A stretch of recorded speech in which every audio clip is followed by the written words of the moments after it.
And it's a great pleasure to be here. We're looking forward to your thoughts and comments. And of course, this presentation together, a joint project together with Andreas Fuchs from Uni Göttingen, André Gröger from the Universidad Autónoma de Barcelona, and Tobi Heitland from IFW Kiel. And together with my co-authors, I asked, does foreign aid reduce migration? And we provide micro-evidence from World Bank projects. So we're not unique in this, but our paper is motivated by recent political events where Western governments are increasingly promoting foreign aid to fight what they call the root causes of migration in the developing world, to cope with increasing migration pressures at their borders. And I brought you two examples for this. For example, one, in response to the 2015 so-called migration crisis starting in the Middle East, in particular in Syria, the European Union set up the Emergency Trust Fund for Africa, which is endowed with 5 billion euros, designed to address the root causes of instability, forced displacement, and irregular migration in Northern Africa, the Sahel zone, and the Middle East. And if we cross the Atlantic, we can also look at the US, and in particular the US strategy for addressing, again, the root causes of migration in Central America, which is a government-funded program worth $240 million in new humanitarian, bilateral, and regional assistance to help meet the needs of refugees and migrants, in particular throughout the Western Hemisphere. So these are all Western governments using foreign aid to tackle, as we see it, the root causes of migration.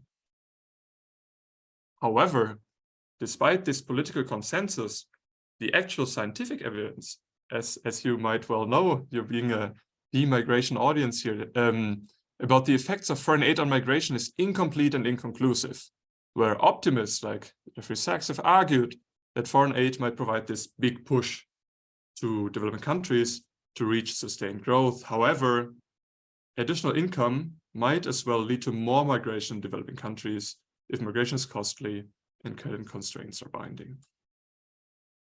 So, as we see it, there's really an empirical question on whether or not foreign aid causes immigration from aid-recipient countries, and then, if yes, how this is the case. And as we said in our title, our aim is to provide the first global micro-evidence for this effect, as well as understanding the underlying mechanisms and the heterogeneities across space and time. In a nutshell, this paper uses the aspiration capabilities approach to examine migration preferences in aid-recipient countries, and we do so with an unprecedented level of data, basically with data from the Gallup World Poll covering more than 1 million individuals from 140 countries in the Global South. And we combine this with geocoded World Bank project allocation data over space and time, as well as in the third step, bilateral migration flows from the same set of origin countries in our survey pool into OECD destination countries. And to foreshadow the results, we find that indeed aid seemed to work as intended by some policymakers or promoted by most policymakers. It reduces migration preferences as well as flows from the Global South into Western countries. And I'm going to show you three different results, one for aid announcements, one for aid disbursements, and then also looking at bilateral flows. We're going to speak about the mechanisms and heterogeneity, and we find that the effects that we find are mostly driven by positive expectations in recipient countries associated with aid projects and improving living standards. These effects are mainly driven by projects in the production sector, so these are agriculture projects, forest fishing projects, as well as mining and industry-related projects. And however, these effects are prevalent only in the so-called lower and upper middle income countries, and we do not see effects in low income countries. So, and I want to be short here, I'm sure you're all well aware of this. Basically, we want to move somewhat beyond this classic neoclassical model on utility at origin versus destination, cost of the journey, and then migrants are those who benefit from moving, by using the aspiration capability approach. And basically what this does is disentangling the migration decision into the aspiration to migrate, the desire to migrate, and then the capability to actually implement this migration decision or desire. So basically what it says is that as soon as individuals start being dissatisfied with their local opportunities or living conditions, they start considering change. And only one of these possible changes that they might use to change their life is migration. And this is kind of the aspiration to migrate. However, whether or not they then indeed do migrate is a matter of their capabilities, that is their financial means to realize this aspiration in their real life. And in our paper, we are in particular interested in the root causes of migration, which we see as the aspiration / the preference, the first expression preference to migrate. So this is why we look at migration preferences in this paper using the Gallup data. I'm going to speak about in a second. Well, we're not the first to look at this question. There's, and this is how I'm motivated, of course, but also there's empirical literature showing that donors target aid to sending countries. We also see a positive relation between emigration from Sub-Saharan Africa and aid across developing countries. And when we look at the effects of aid on migration, predominantly papers mostly relying on cross-country evidence find a negative effect of aid on migration refugee flows on the country level. So Gams and Yildizev, for example, find that aid for rural development is particularly efficient in fighting migration. And in two related papers, I would say Lanati and Thiele, 2018 and 2020, find that public amenities, so aid that targets public amenities, as well as what they call late impact aid, that is aid related to education, but also to the health sector, reduce migration. And then finally, in the last paper I want to present to you, Dre et al. Find that in the short run, there's no effect of aid on migration. However, in the longer run, there's a negative effect of aid on refugee flows from aid-receiving countries. And all this paper do is basically relying on cross-country migration data. And this is where we would like to come in and use the Gallup Whirlpool to actually bring this entire analysis in line with the recent literature on foreign aid and many other topics to the subnational level. And again, we aim to provide the first global microevidence from the effect of aid on migration in aid-receiving countries and in particular in provinces, as well as the underlying mechanisms, heterogeneities across space and time.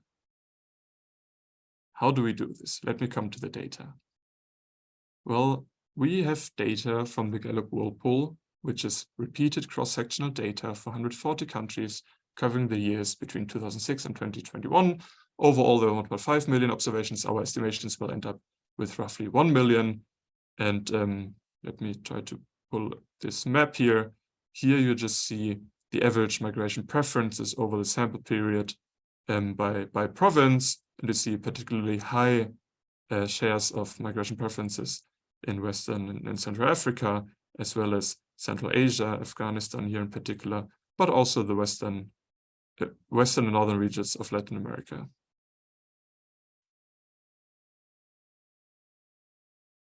So the data is used, the Gallup Whirlpool data is used widely in the migration literature, but also beyond the migration literature, looking at, for example, the rollout of the internet, the effect of the internet rollout on migration. And also I have another paper where I look at the effect of Chinese aid on Chinese soft power in the world. Just a quick promoting sentence, sorry for that. Well, the Gallup Whirlpool includes a spatial identifier, which we basically use to map this data on the worldwide, what we call province level. So it would be states in the US, it would be Bundesländer, Département in Germany, Département in France. Basically, when we follow this GADM data, it's kind of the ADM1 level, if you're familiar with that. And what we mostly use is, as main outcome variable, the question on migration preferences, which is the following. Italy, if you had the opportunity, would you like to move permanently to another country? or would you prefer to continue living in this country? And there's a paper, discussing whether these are preferences or not, and we follow them in their argument that this is a very good measure for migration preferences because it gives you this, would you like to do this or would you like to do that? And then people have a choice and they can express their preferences. So if you'd ask me, would you like to live in California permanently? I might as well have a preference to just stay here where I am right now. Beautiful. Exactly. So this is the main question that we use. And of course, the Gallup offers us to use a bunch of individual level controls and many other variables that are gonna introduce throughout the talk. And then we combine this basically with what we call the universe of World Bank project level data. So I don't know how many of you have worked with the World Bank data. They are, in terms of aid donors, probably the most comprehensive donor that is the most transparent, and you find a lot of different project information for every project.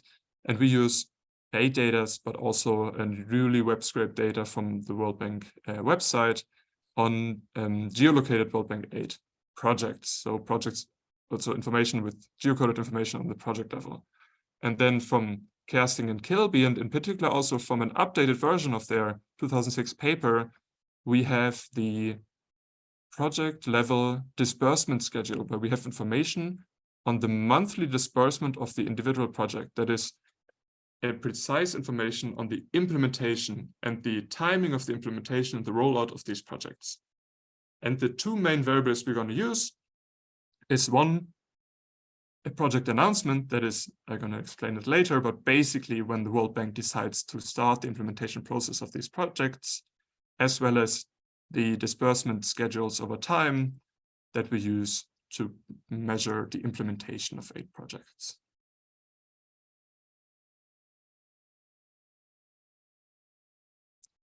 So let me come to our empirical strategy. And really this paper has like a twofold complementary identification approach, where we first look at the announcement effects of World Bank projects. So really this is about the short-term effects of aid announcements in recipient countries. We have an event study set up where we see aid announcement as an informational treatment. And basically what we do is we exploit the staggered rollout of the Gallup whirlpool, which is usually undertaken in a specific country year wave over a period of about 4 weeks. So you have interviews happening in 1 month in the recipient country. And then during this month, accidentally, there can be the announcement of a World Bank project. And as we argue, there's no reason to believe why the World Bank would wait with their announcements until the American Gallup interview company surveys individuals in the recipient countries. So we think, and I think we have good reason to believe, and we can show that these events coincide with the survey rollout at random. And what we then do is we basically compare individuals that have been interviewed before the announcement of an aid project in their country to individuals interviewed after these announcements. And what we see is, as I said in the beginning, well, these project announcements reduce migration preferences in recipient countries. And the only way this could be, we think, and we can show that this seems to hold, is that they receive information about a future project, and that alters their optimism, the level of optimism they have for the future in the country. And then second, we look at the longer term disbursement effects, where we use an instrumental value approach for project implementation. And we no longer exploit variation within survey waves, but look at aid disbursed in the year before the survey takes place. And I'm gonna explain the instrumental variable with greater detail later on, but basically we exploit the time lag between aid commitment and disbursement, and then create synthetic disbursements in order to instrument foreign aid. But let us start with the announcement effect. So, as I said, the idea is we have the very precise interview dates within the Gallup whirlpool survey for each observation. These interviews are conducted in country year waves, and the average wave is contains 1,000 individuals that are interviewed roughly over, well, 26, 28, well, roughly over 1 month in the recipient country. Importantly, these interviews are undertaken throughout the months of the year and throughout the days of the month, and there's no, there's no specific pattern other than they don't interview a lot in January, for example. But really, these events occur throughout the year. And then we match that with World Bank board approvals, so our so-called announcement dates. What are these World Bank board approvals? Well, these are project milestones when the World Bank sign project contracts, and these contracts become legally binding. So really, this is the start of the implementation phase in the recipient country. Of course, World Bank projects don't just simply fall out of heaven, and they are procured, there's preparation, and so on, and this process can go on for several months or even years. But this is the moment when the bank then signs the contracts, where it's given a clear signal this project will be implemented, and the implementation phase of the project starts. Lukas, sorry to interrupt. There is a question about this project in the Q&A section. Do people that receive the information about the World Bank project announcements differ on the observable characteristics, like in urban or rural areas, for example? Are people more or less informed of these projects? So that's a very good point, and I'm gonna come to, I think, individual level heterogeneities later on. And yes, there's good reason to believe that you're more informed, that you not sure if I have a prior with urban rural. It really depends where the project takes place, I guess. But for now, we just look at the overall effect of World Bank announcements on the individuals, and we do control for a set of individual level characteristics I'm going to present in a second. And we have on our to-do list so far, and unfortunately the Gallup World Poll, to foreshadow that, it's not optimal because it doesn't ask for all kind of media consumption that we would like to look at. But of course, there's reason to believe that better informed individuals are better informed, and therefore our treatment would be stronger there. Good question. Thank you, Kati. Another question on information and how it comes to individual. When there is an announcement, is the announcement including the targeted population or the targeted area in order to have something really located about like information and not something national?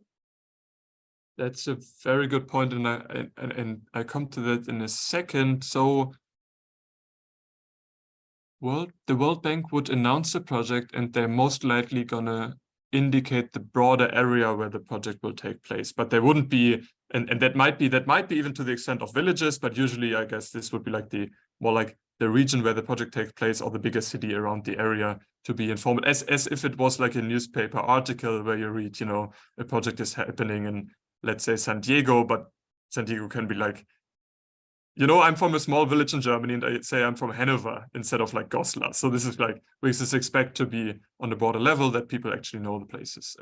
We do check later on whether effects are differential in project provinces or recipient countries, and there I'm gonna come back to this point, I guess.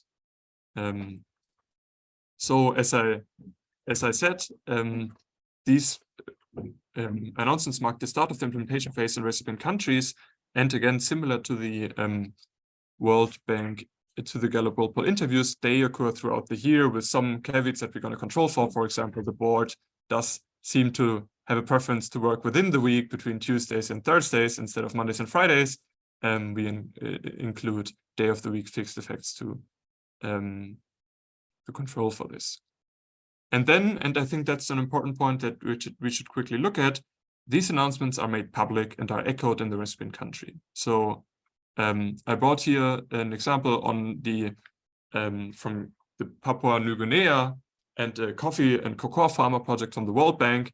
And basically what you can see on the day of the project announcement on February 28th, 2014, the World Bank would post a blog post on the website, which is then echoed in for example, another blog of the World Bank on, I have the date here, basically it's February 28th, so it's 2 days after, on March 2nd, the World Bank blogs post about it.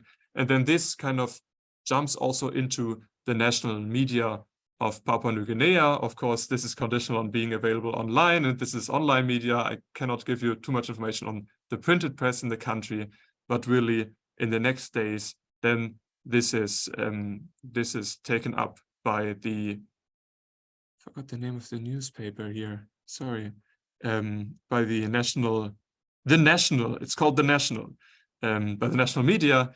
And this happens in the days following the project announcement of the World Bank. I have to admit, this is a $30 million commitment project, so this is much larger than the average project. And yes, indeed, even the Prime Minister goes there, shakes hands, and commemorates the support for the 60,000 coffee and cocoa farmers.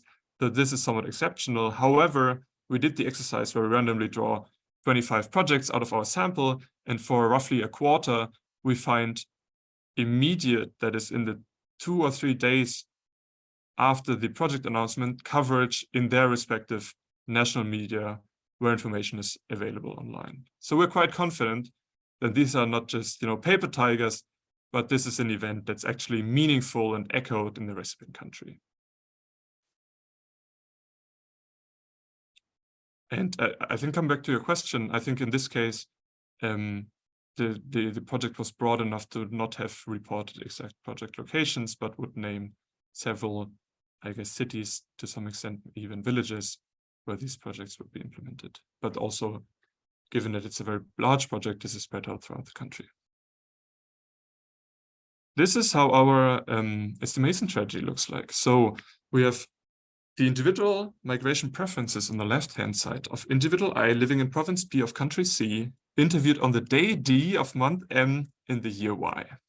And again, whether or not this individual expresses the preference to migrate or not. Then we have a simple post dummy in our event study, indicating whether the interview occurred before or after the announcement of an aid project. And we have a bunch of individual level controls, that is whether or not the respondent is female, the age squared, the educational level, whether or not he or she lives in an urban area or rural area, and a dummy for whether or not the household has a child.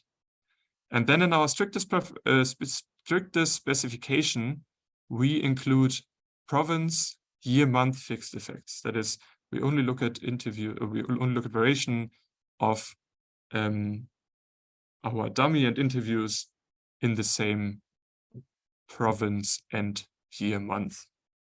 We include, as I said, day of the week fixed effects. We have an error term, and then what we end up doing in the end is we can even cut off the days that we take into account to 15 days before and after an announcement date. We can play around with the schedule, and I didn't bring you the table here, but we can even reduce this if you're concerned that, early interviewed are different to late interviewed. We can reduce this to 2 or 3 days, and we still find our effects that I'm going to present in a second. So this is how our data structure looks like. Here I brought you an overview of the Gallup waves of all interviews in our sample conducted in 2015. On the y-axis, you have seen the countries in our sample, and then here's basically the days of the year. And you can see that, for example, in Zimbabwe, so it's pretty small, but this is Zimbabwe, the top row, interviews took place in July, over the month of July. And then for different countries, Gallup has different timings on when to undertake these interviews. As I said, few is done in January, and then it starts in February, and it goes until pretty much December. What we do now is we see where World Bank board approvals overlay with these survey windows. So here in Alt Blue, you have all the all the interview days that take place on or after the day of a World Bank announcement. So again, in Zimbabwe, in the end of July, you have an announcement, and then this blue here would be our treatment group, and then we would compare these. We would compare individuals within the same survey wave before and after the announcement. And this can, this happens for, I think, overall somewhat 350 survey waves out of the total of 2,100 survey waves we have in our data. Survey waves being kind of country year observations. So here are the results, and I slowly introduce the different level of fixed effects from simple year fixed effects to our preferred specification, which includes day of the week, country year, even province year month fixed effects, and these 15-day windows. And here we see that individuals interviewed after World Bank announcements are significantly less likely to express migration preferences.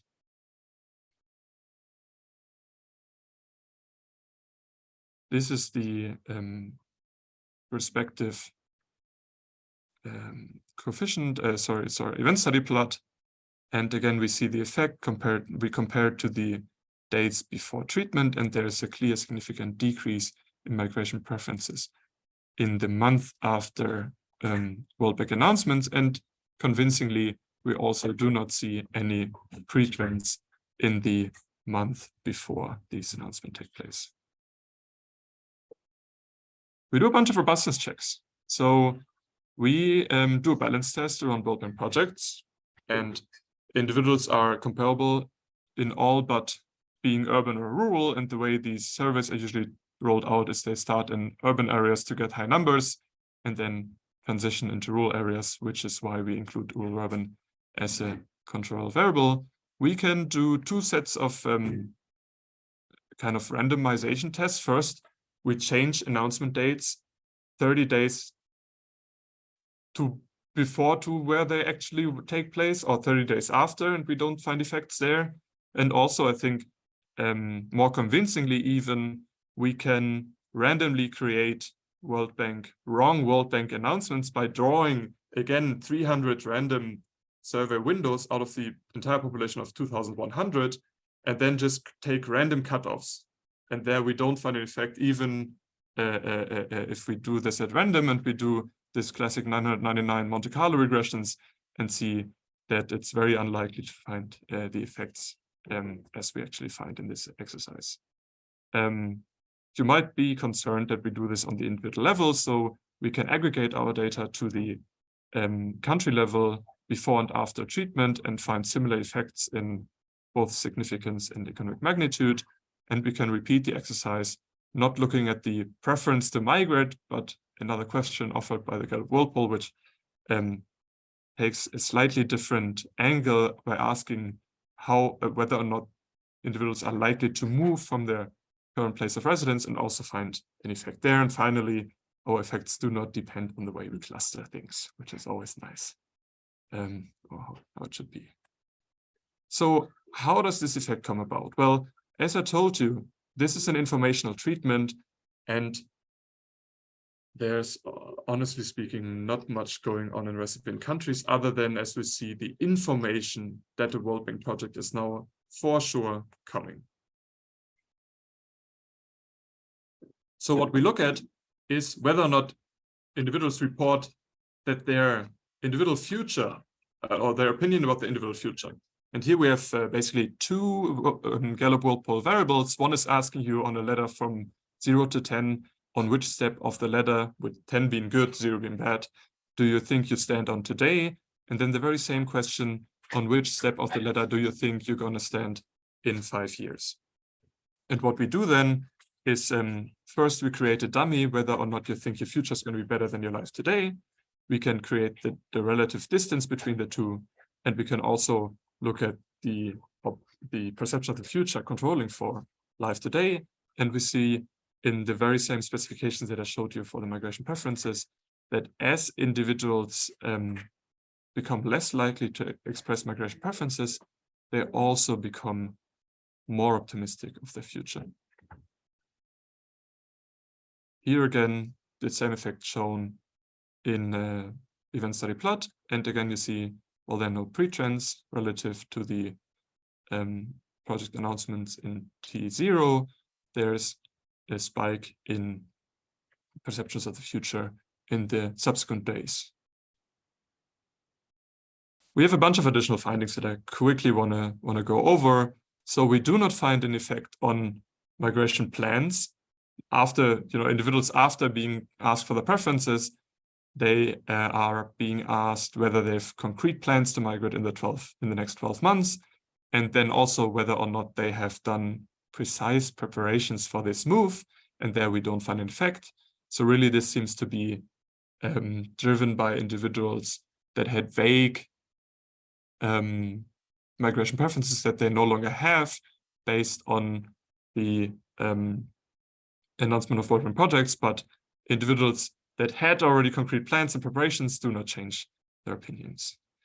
We do not find, and this is important, this is somewhat surprising to us, but we find a effect of similar size and significance when we only look at World Bank of project provinces, that is provinces that receive these projects. So really, there's no differential effect between the people living in vicinity to World Bank projects, to future World Bank projects, and recipient countries. So this seems to be a countrywide effect.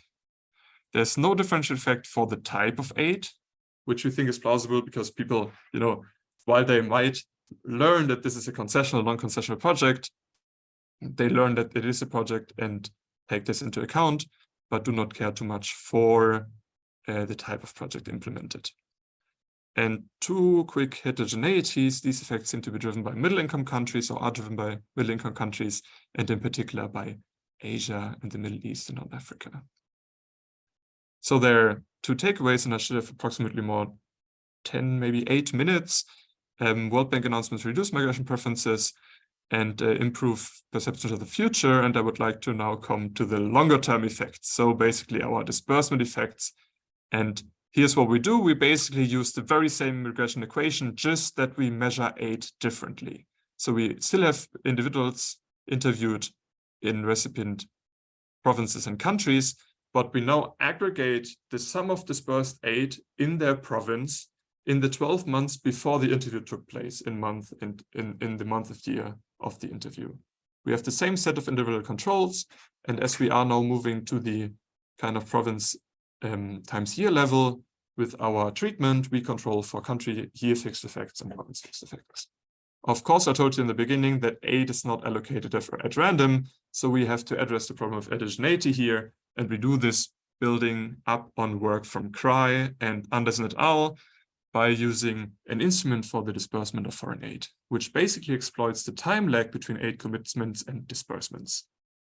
Whenever the World Bank sets up these kind of projects, the project team has to come up with a commitment sum with project information, but also with information or a plan on how these commitments are dispersed to the recipient country.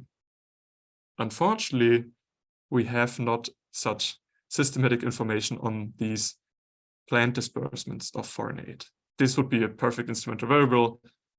However, we find a workaround building on these 3 papers, and this is basically exploiting the fact that actual disbursements can deviate substantially at the discretion of staff and subject to project progress or economic shocks or staff choices related to this very specific project.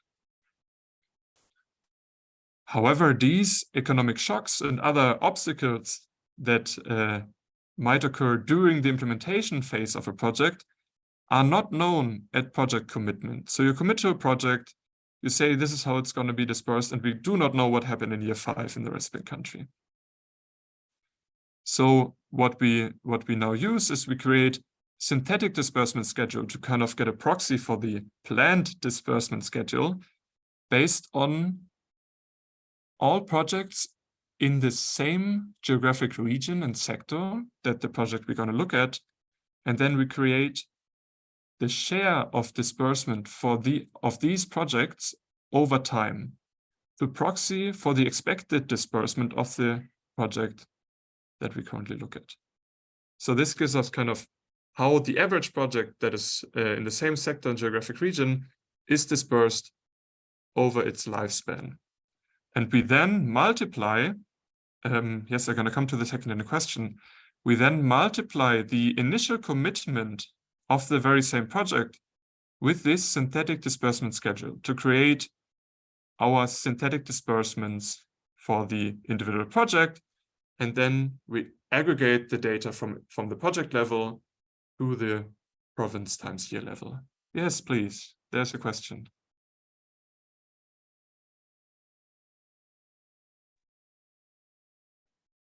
Yes, just a quick clarification question. Indeed, this instrumentation strategy, I guess, allow you to deal with the endogeneity bias coming from, let's say, the disbursement profile. But Yes. do you think that across regions in specific country you have in your data set that, let's say, the decision to locate project are random? So it's I've worked a bit on, and you might have as well on aid, and I think we agree that the location is not at random. But what this instrument do is, given that the project is at this location, it is exogenous. The timing of the disbursement is exogenous to shocks that are not foreseen at the timing of the commitment of projects. So yes, you have provinces that receive more aid and less aid. You have countries that receive more aid or less aid. But the timing of the disbursement relative to the interview month is what we exploit here, which kind of works around, and then we use the timing and not the place as exogenous variation for our identification. Does it answer your question somehow? So do you mean that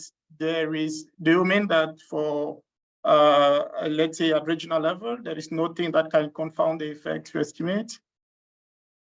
So the idea is that, yes, the regions might be different, and we have, at least for the baseline, we have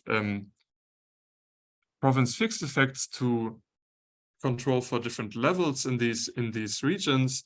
And then basically we exploit the variation, exogenous variation in the timing of the disbursement relative to the interview. Yes, so we only compare. Yes, okay, cool. If that was the answer, then I would continue. This is the idea of the instrument, and we then aggregate up the data to the province times year level before the interviews take place. This is just a graph that I brought to you to illustrate how this average share looks like, and we can create this average share for all projects. But we can also create this average share by sector, and what we then do is create the average share by sector and world region, and this gives a bunch of different colors that I don't show you in this graph. It's going to get too confusing, but this is how it looks like. And then this is our simple two-stage least square regression equation where we instrument 8. Yes, Lukas, sorry to interrupt. Just a reminder, you have 5 minutes. Yes, that's good. Let's hurry up here a bit. I'm gonna jump. I mean, we've seen two-stage least squares regression equations. Happy to discuss that if there's any question. These are our results. OLS, we, in our preferred specification, again, introducing our set of fixed effects step by step. We do not find significant effects. Convincingly, we see a strong first stage where basically one additional synthetic disbursement translates into half an actual disbursement. So this is how you interpret the magnitude of this effect. And then finally, yes, we see that our f-stat is above the conventional level of 10, not super high, but above the level. We see a significant effect of 8 disbursements on the province level on migration preferences. We do a bunch of robustness checks. Let's quickly just see some of them so we can change the way we create these synthetic disbursement schedules from region time sector to region or sector, or just to use this uniform disbursement that I showed you, and we find the very same effects. We again can do a placebo exercise where we randomly assign disbursements to different countries, years, and provinces. We can, and this is important also for the question of Narcisse, we can not aggregate 8 on 12 months before the interview, but just looking at 1 month 8 before the interview, where, you know, there's a trade-off between the meaningfulness of our estimates of aggregating 8 to the 12 months to the arguably precise timing and therefore the exogeneity of our project disbursements. And there we see that even if we look at fluctuations in the months before the interview, we see negative effects of aid on migration preferences, and again, clustering standard errors to different levels.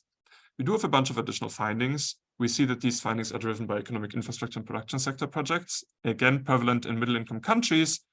And we found these effects all over the world, minus sub-Saharan Africa, minus we do find the effects in non-fragile sub-Saharan countries. And maybe the last 3 to 4 minutes, the potential mechanism we have in mind are following also what the World Bank uses to evaluate their projects: welfare, employment, and again, perceptions of the future. And here we basically change our outcome variable to different variables available in the world poll. One is income and a measure of extreme poverty. Here we don't see an effect, but we see a higher satisfaction with individual living standards as we have higher shares of project disbursements in recipient country provinces.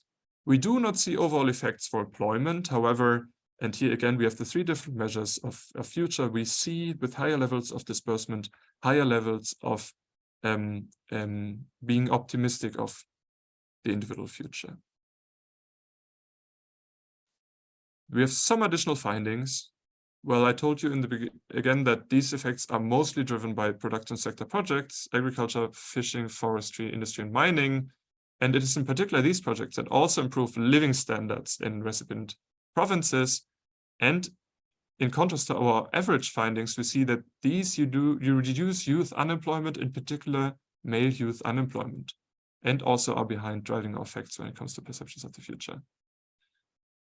We find similar effects for social infrastructure, however, at a much smaller magnitude. Let's jump about the takeaways and maybe spend 2 more minutes on our actual migration flow data. So now we combine our Gallup World Poll data set with bilateral migration flows into OECD countries.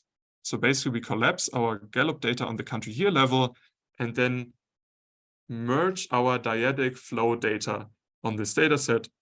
This is how the regression equation looks like. Note that we control for country destination fixed effects and destination year fixed effects. As we have the dyadic structure, we can now do this and then basically see whether our instrumented aid has an effect on actual migration flows. And here are the results. In panel A, you see the effects for all origin countries, and we do not see an effect on migration flows. However, we see that asylum seekers, the number of asylum seekers does significantly decrease if there are higher amounts of aid dispersed in recipient countries. And these effects are driven by respondents, by the Latin American countries, where you see there's even a negative effect on migration flows, but in particular, this strong negative effect on asylum seekers. And I should come to a close. So I've showed you evidence for a negative effect of World Bank projects on migration preferences and flows using announcement, disbursement, and flow data. I've just shown you the mechanisms and the importance apparently of the production sector in these findings, and maybe 3 more points. Well, reducing migration preferences as promoted by policymakers through aid, according to our evidence and our paper, seem to work. We wonder if this is a lower bound. We're probably going to discuss that in the Q&A a bit more. So these are World Bank projects and not bilateral donor data. And the World Bank has not as its main goal to reduce migration flows, but rather to create shared prosperity and eradicate poverty. So this might be a lower bound. And we can do this exercise of creating a very rough and, be cautious with this. I try to be cautious with this back of the envelope calculation, where we basically look at the average population in a aid recipient country. We multiply this with 23%, which is the share of individuals that express migration preferences, and then again interact this with our effect to get an estimate that roughly $1,000 in disbursement per province and year are expected to lead to 1 fewer migrant into OECD countries. And with that, I would really like to thank you for your attention, and I'm super looking forward to your thoughts, comments, and feedback. Thank you so much. Well, thank you very much for your very clear and very interesting presentation. So we have no discussion for today, so we can directly start the open question session.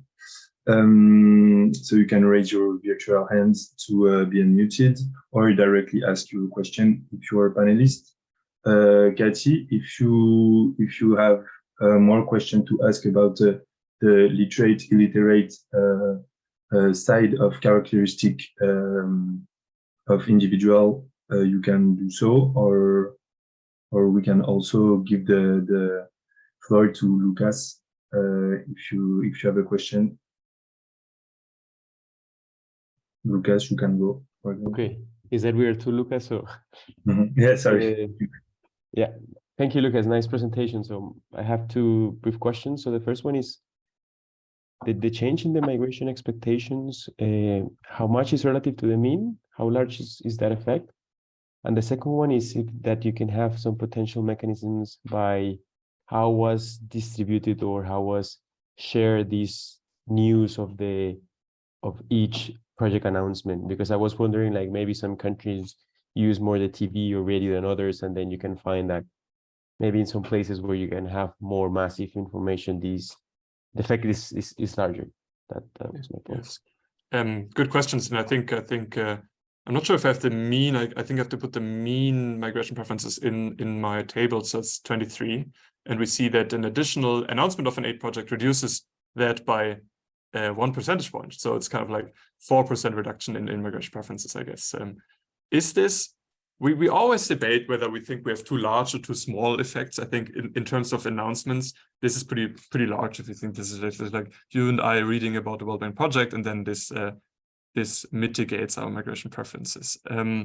With regard to your second question, I think there's one thing that I would like to do that we will do very soon is I've been here on the conference and I've seen data on basically massive data collection on whether or not IOs are mentioned in the media in the world, and that can be subsetted to the World Bank. And I would like to look at maybe even show you that after the announcement, these the World Bank is mentioned more often in Western countries, but also use this as interesting heterogeneity to check whether the effect is larger when this when the World Bank is mentioned much more often in Western countries, and then see exactly whether what we would expect if it's mentioned more, the effects should be larger, I guess.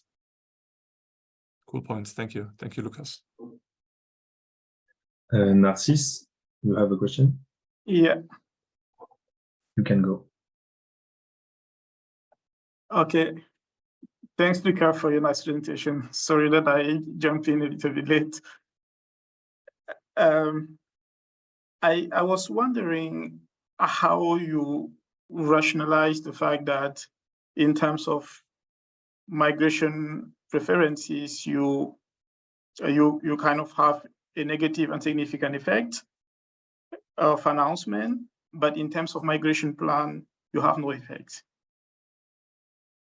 Okay, yeah, this is the first point. The second point is that, well, the idea of a negative effect of announcement on migration preferences is driven by the expectation that the future will be better. If it is the case, I would expect, for instance, that, okay, well, it might also not be the case, but I would expect that maybe for a kind of, let's say, longer term effect, we find something more meaningful for employment. For instance, if we imagine that employment is probably the, let's say, the most likely effect that will really kind of reshape the preferences of people. Yes, Narcisse, good points. Really interesting. Maybe I start answer in inverse order. So I think in the short term, what we find seemed plausible to me, that there's a promise of something, and that alters your trade-off between the future at home and the future in another place, because you think there's going to be happening something in where I live that might, as you rightfully say, I think, in particular, create employment in your region, right? I think employment is a crucial factor, and also that's what we see, this young male, the effect driven by young male population, and by employment heavy production, the employment heavy production sector. I think you're right. So in particular, our announcement strategy but also the disbursement, don't really look so far at really the longer term effects. And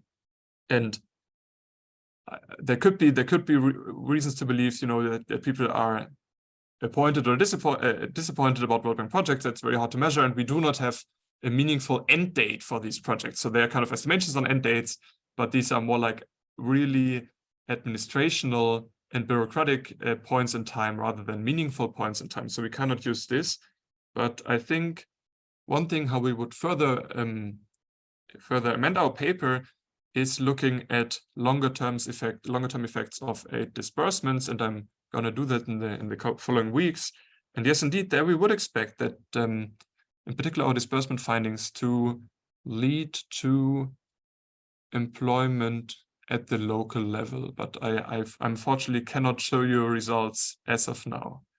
I think that would answer your second question. The first question is again also very interesting, and we focus on migration preferences for the reasons mentioned. As we see, this is the start of every migration journey, is the desire to change through migration. One big problem with the plans and preparations data is that they are conditional on having expressed migration preferences. So I keep wondering, what does that insignificant effect basically mean? Is that there's no relative change in the answer rate after you expressed migration preferences to whether you have actual plans or made actual preparations to move. So I think the relationship between the two remains the same, and we just see a decrease in migration preferences. I try to address this quickly in my presentation, but I guess I haven't been particularly clear on this point. I think, individuals that have concrete plans and preparations to migration, I wonder if these are really the individuals that are easily conveyed by the sheer information message that something is going to happen in the future to change their way. They've made plans, they have concrete plans and preparations. And I think in particular with our announcement strategy, the answer to your question might be they just, these are individuals that are thinking about migration, but are not very concrete in their preparations for this. But really cool questions. Thank you so much. Okay. I will build on this question, if you allow me. Just regarding the real migration flows and the migration aspiration, from what I have seen, it's looking at migration to OECD country, right? Yes. Yeah, of course. So for Africa, for example, you have more migration taking place into the continent, into Africa. So cross-country migration and not migration to OECD. So you might not find any result for this continent, for example. And also, I would say that I have some problem with the question of Gallup, because it's asking you if you want to move permanently, and most of the time migration is a situation that could be temporary, and it's just about diversifying the source of income for a certain amount of time at the family level. And the notion of permanently might also I invite people to not declare their real preference for migration, because they're afraid that if they answer yes, they will move forever, those kind. And also it does not include the notion of internal migration. And that's not surprising to me that you do not find any effect at the province level, but you find the effect at the country level. Maybe because when you have a big project of the World Bank in a province of a country, people will migrate there. They will not migrate in another country. They will choose to migrate internally. So I would say that it will also be nice to explore a little bit internal migration, but I don't know if Gallup has such a question. Yes, all your points on the point, I would say. They do not have a clear internal migration question. I think the closest that we can get is the one of the robustness checks in the announcement, but also the disbursement section I showed you is, are you likely or not likely to move from your current place of residence? And then that would kind of include both internal and international migration.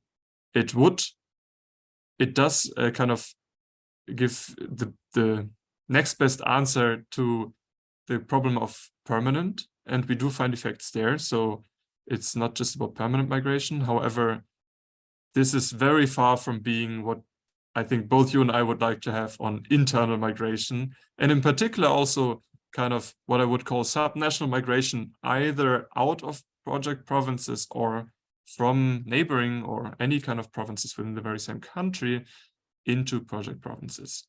I think what one way we thought about this so far is, what would happen to our effects if there would be massive migration from non-project provinces into project provinces. We think these individuals would be less likely to express international migration preferences after they have already moved within the country. So by finding negative significant effects, if you believe the previous sentence, then this seemed implausible why we would find these effects. But again, it would be very neat to know more on internal migration, and even have some, for some case studies, data, and then look at this. I'd be super interested in working on that. Let me grasp all of your comments. So yes, what we look at is probably mostly economic migration due to this migration preference questions that we have from the Gallup poll. And it's would you like to move permanently to another country?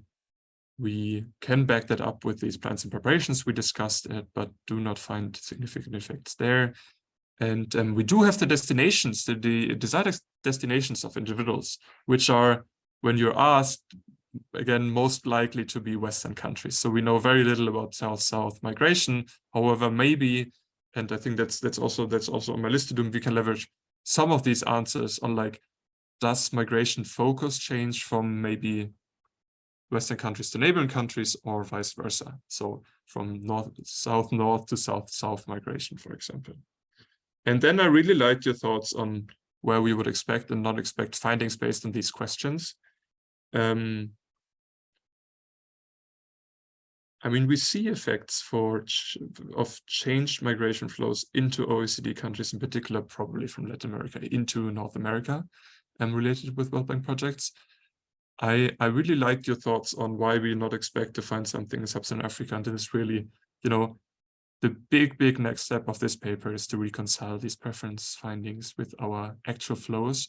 And we do think that the answer lies in particular in this two measurements of migration preferences and what we call capabilities on the one hand, and then, aspirations on the one hand, and capabilities and income on the other hand. So where do these change in preferences actually translate or not translate, and why, into actual numbers? But thank you so much for these comments. Yeah, you're most welcome. I would also like to build on the second comment from Narcisse. It's about the mechanism and the fact that people expect a better future. If I look correctly at your event study, we can see that after some days, the people are not so optimistic. So you have a kind of you have kind of stylized fact that, like, they're optimistic for some days and then they become more pessimistic. Yeah, maybe because they are disappointing and they are impatient about the project going on. So this seems really interesting, and it's looked to me that your paper is very close from one written by Avnen Seror from Marseille that your co-author might know. And it's about looking at how people declare their preferences. So at all the exogenous factors that will impact their declaration in such a surveys. Because to me, it's always really confusing to know why people are declaring such preferences, and maybe just about getting information right before the survey and change aspirations. So to me, this is really the main contribution of your paper, is to show that we should really use carefully those answers on migration aspiration, and all economists using those kind of question should be very, very cautious. I'm happy to maybe if you might just send me the paper after, that'd be awesome. I didn't grasp the name yet. That's great. And I think our in particular for the announcement effects, the effects are driven by individuals in their 20s and 30s. So this seems plausible given that these are the people, that where information changes and that think in the long run. So we don't see that this is driven by elderly people, but I agree, and I'm really looking forward to read the paper. And of course, we have to do a good job on discussing our measures and put that into respective literature. Thank you so much.